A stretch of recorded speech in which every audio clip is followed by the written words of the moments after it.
Репликата, която мисля, че ме описа най-добре от една пиеса на Дарио Фо, изречена от Петелът е: който е намерил, не търси.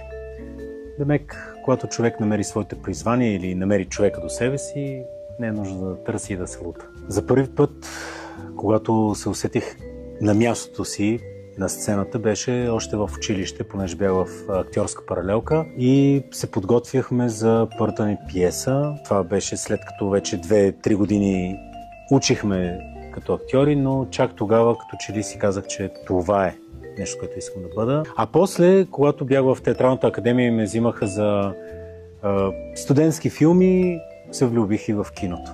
Няма да участвам в филмата и заради хонорара, а заради хубавата история. Имам една роля, която много си мечтая да изиграя, обаче така и не ми се случва, а това е именно Робин Худ. Не знам, от дете още си го мисля. Все още не съм във възраст, в която мога да го изиграя, така че не спирам да си чакам. Още като студент помня как, когато ми позвъняваше някой непознат номер, много се вълнувах, защото си мислих, че съм спечелил някой кастинг или ми се обаждат от някоя нова кастинг агенция. Та и сега, винаги, когато започвам нещо ново или идва нещо ново в живота ми, се вълнувам и нямам търпение да видя какво е то. За първи път чух за Cast Film Forum от моя приятел Ямас, който е и неговият създател.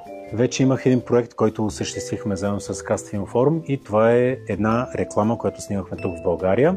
Радвам се, че благодарение на Cast Film Forum снимахме тази реклама, понеже видях, че платформата работи. Снимахме реклама за строителни материали, много интересни, не бях виждал такова нещо до сега. Снимките бяха в рамките на един ден, беше много вълнуващо, понеже мястото беше доста модерно, екипа беше много свеж, работихме с удоволствие всички. Бях единственият актьор на терена, затова пък всички си грижиха само за мен. Към края на снимките вече си казах в един момент: супер, че се съгласих да участвам в тази реклама. Хареса ми и кетеринга, понеже самия домакин ни изготви, сложи така на масата всичко, което успя да намери в къщата. Като цяло много добре се погрижи. Такова нещо не бях виждал. Страхотно беше.